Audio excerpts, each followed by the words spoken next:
All right, guys. So Miss Condoleezza Rice, who served as a national security advisor under Bush and then later succeeded the late Colin Powell as Secretary of State during Bush's second term, has come out the woodwork, right? She's been kind of quiet to a certain extent lately, but she's come out of woodwork to do an interview on The View, and I'm assuming because it's after the passing of Colin Powell. And there was a segment during this interview where she was asked about critical race theory. And the answer that she gave regarding this whole subject of critical race theory being taught in schools and also race in general, I thought was absolutely amazing. And Condoleezza Rice is just one of those people that, in my opinion, I think is just really understands the whole race conversation, right? She truly understands it, in my opinion. And I just want to share this with you guys because I thought what she said was excellent and perfect in almost every way. So let's take a listen here and we're gonna go from there. The whole issue of critical race theory and what is and is not being taught. I come out of an academic institution, and this is something that academics debate, what is the role of race and so forth. And let me be very clear. I grew up in segregated Birmingham, Alabama. I couldn't go to a movie theater or to a restaurant with my parents. I went to segregated schools till we moved to Denver. My parents never thought I was going to grow up in a world without prejudice, but they also told me that's somebody else's problem, not yours. You're going to overcome it, and you are going to be anything you want to be. And that's the message that I think we ought to be sending to kids. One of the worries that I have about the way that we're talking about race is that it either seems so big that somehow white people now have to feel guilty for everything that happened in the past. I don't think that's very productive. Or black people have to feel disempowered by race. I would like black kids to be completely empowered, to know that they are beautiful in their blackness, but in order to do that, I don't have to make white kids feel bad for being white. So somehow this is a conversation that has gone in the wrong direction. Bruh, that was so spot on. That was so spot on. But the sad part is that, did you notice how the crowd just did not really applaud her when she made some really powerful points, right? I thought when she said her parents told her that, you know, prejudice might be a problem, but it's not your problem, something like that. I thought that was amazing because that's essentially the same thing that I basically say on my channel all the time in regards to how people want to think about race in this country and so-called racism. It's like, yes, there are individual races. There may be some parts of the system that's not necessarily beneficial towards black people, right? However, that's somebody else's problem because I'm going to overcome, right? I'm going to overcome. And that's literally the mentality that I have, right? And that's the mentality that she has. And it's no coincidence that with this mentality, she has become Secretary of State. She, at one point, had held the highest position in government for a black person ever, right? In the executive branch. So my point is that when you set your mind on something, right? And you say, you know what, I'm not going to let anything stop me, okay? Even perceived so-called racism. The sky's the limit, man, right? The sky is the absolute limit. Like, that's the only thing that you can do about it, right? The only thing you can do is work, okay? And overcome. So, you know, that's the part about what she said I love the most. And, you know, there's some people in the Twitter comment section of the video on the tweet that I got this from. And they were talking about, well, critical race theory is not being taught in schools, blah, blah, blah, blah, blah, blah. And I'm like, okay, yeah, yes, you're right. The academic course, right, that's taught in graduate school, law school, that's not being taught in schools, of course, okay?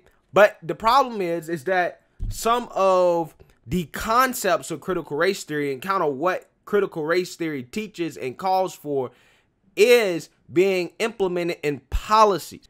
It's being used to dumb down kids and to also enable teachers to have these conversations about race with kids, conversations that, quite frankly, like Condoleezza Rice basically implied, attempt to try to make white people feel bad about themselves, right, for being white, and black people feel bad about themselves for being black, right, in the sense that they're not privileged, okay? or that they're some type of second-class citizen, which is a toxic mentality.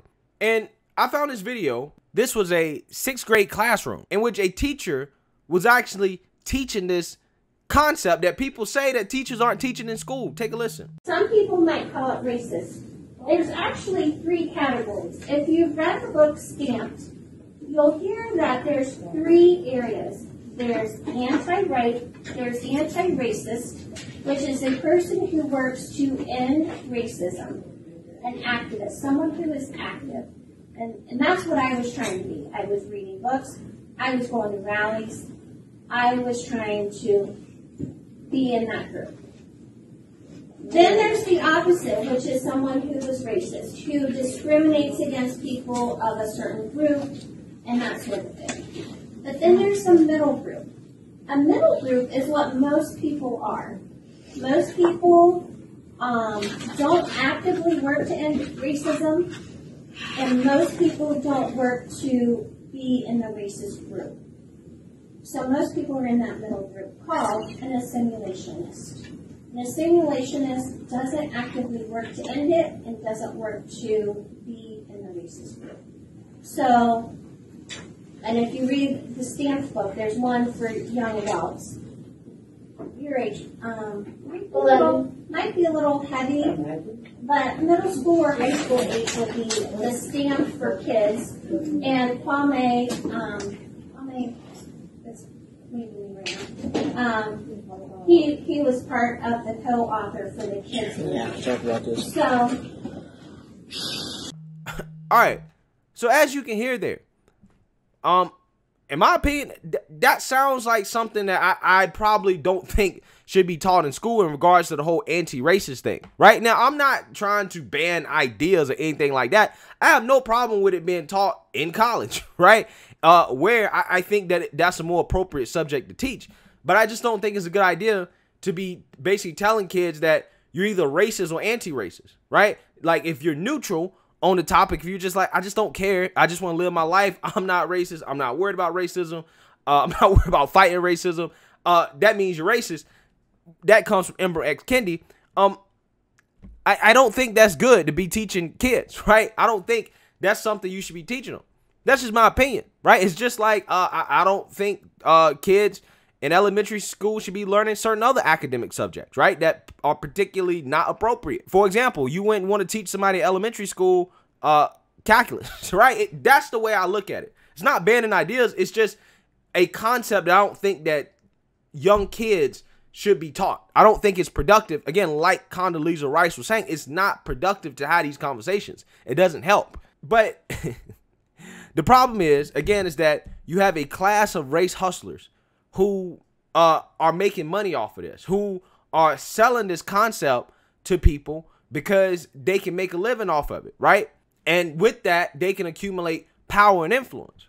I want to share with you guys this quote from Booker T. Washington, who is probably one of my favorite figures in American history, in which I think he perfectly describes today a lot of these people like Ember X Kendi that are out here basically race hustling, right?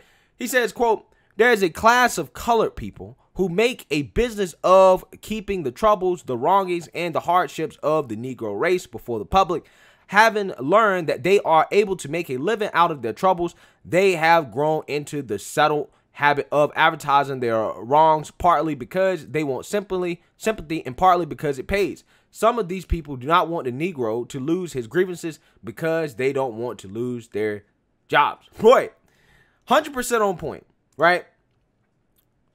And again, this is why I'm against this whole concept of, you know, black victimhood being taught in schools, right? I'm just against it because what happens is that you have people that are taking advantage of this, right, in the name of anti-racism, which is, again, creating a class of victims, but at the same time propelling them as people with influence and power, as experts. I mean, Ember X Kennedy wants to establish a government institution for anti-racism, right? A department of anti-racism that is ran by anti-racists. So people like him, right? This guy is obviously trying to get a power grab.